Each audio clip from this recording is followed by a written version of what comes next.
Salvaging Drought Stressed Crops as forage or cover. And today we're talking with Anthony Bly, SDSU Extension Soils Field Specialist, and Kurt Stiefvater, a local area farmer in the Salem, South Dakota area.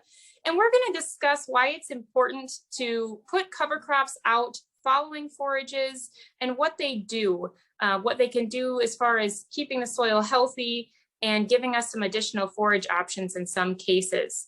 So I'm going to turn it over to Anthony first here. And Anthony, can you talk to us a little bit about why cover crops are important, even on a year like this one, where we're really seeing some moisture stress issues in large parts of the state? Well, first of all and foremost, we just need to protect the soil. We saw a lot of blowing soil this spring as producers were preparing their fields. I don't think our climate has changed all that much and we're getting any more rain currently. I think we're still kind of in that kind of holding pattern. And so the prognosis or the prediction looks still kind of dry. And so protecting the soil from wind erosion, especially in the center part of South Dakota, is paramount right now. And cover crops help us do that. Now, you're probably saying we don't have a lot of water to grow those, and that's true. We really need to think about how we're going to implement those cover crops right now. And we can talk about that a little bit as we go, Sarah. That sounds great. Thanks, Anthony.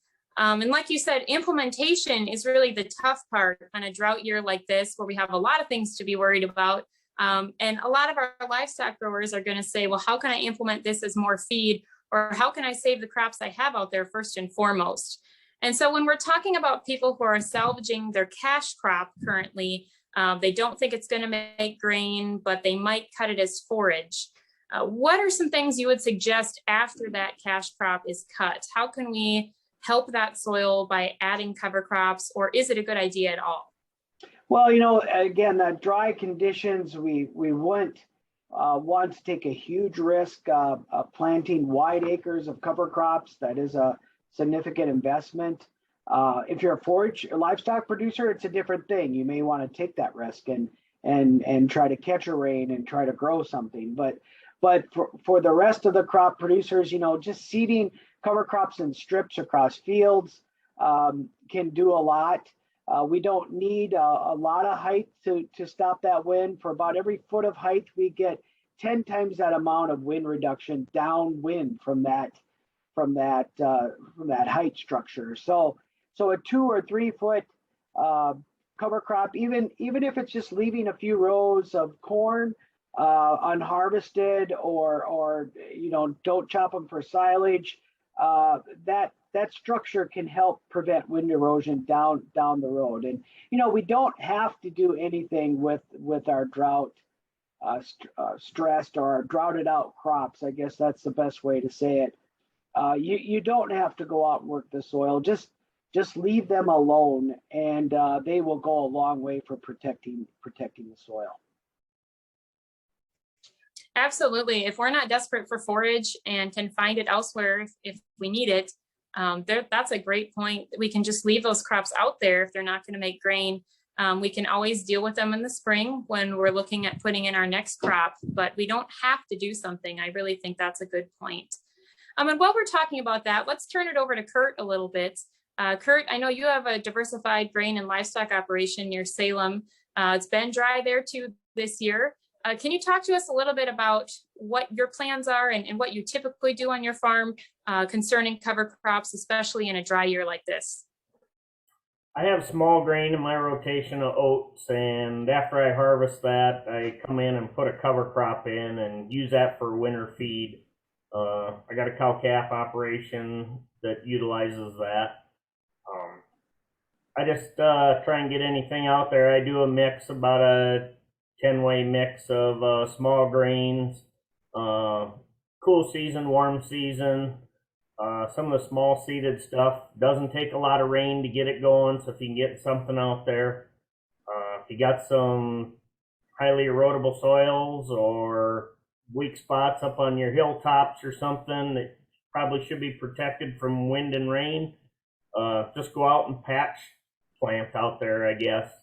I know it's not the easiest to maybe get everything drilled in, and probably broadcasting this year is not a good option.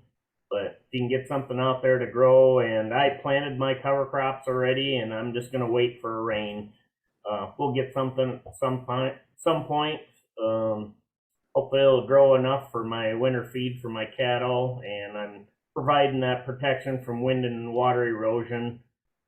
We got a long ways till next spring before we can get another crop growing. It's going to be 6 or 8 months before more protection is out there, and just not removing the residue either. Just go in and no-till something into it to get it to grow, or just leave whatever residue you can out there.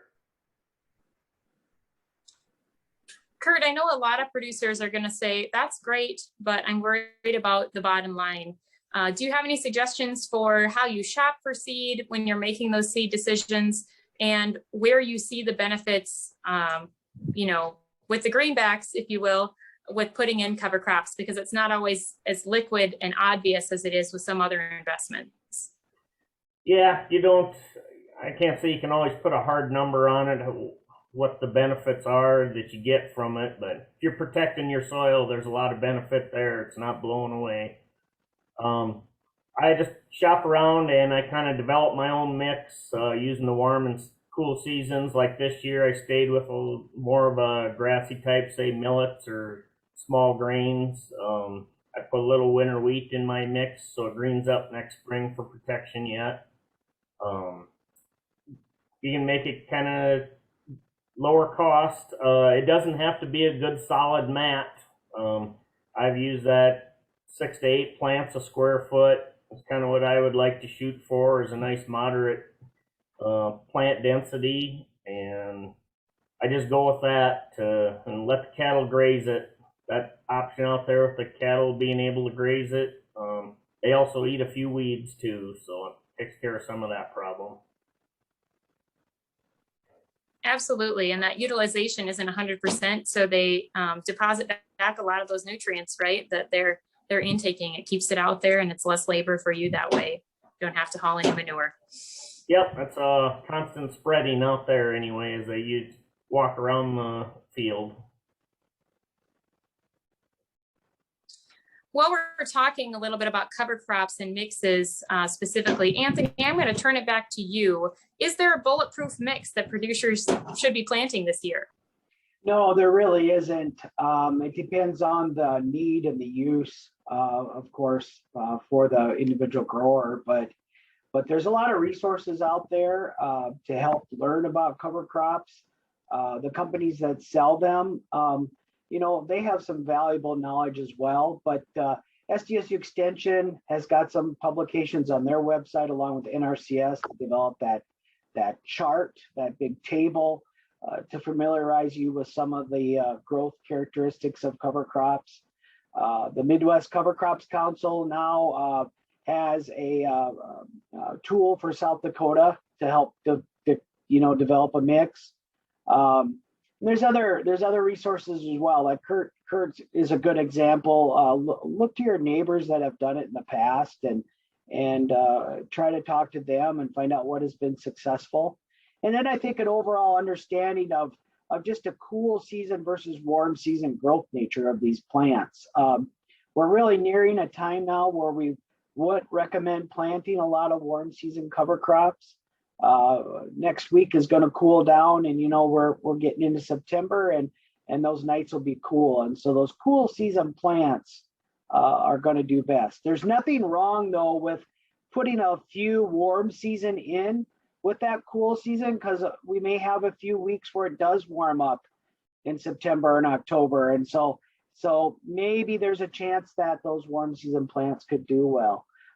But yeah, the purpose of the cover crop has got to be identified first. And just anything out there growing. As Kurt mentioned, you put some winter wheat in there. Other cereal grains are good, oats and barley. Leftover seed is an option as well. I know Kurt did that with his mix. Just anything you get your hands on to plant and get something growing is very important right now that keep our soils protected. And I think one thing we maybe haven't hit on a lot is water infiltration.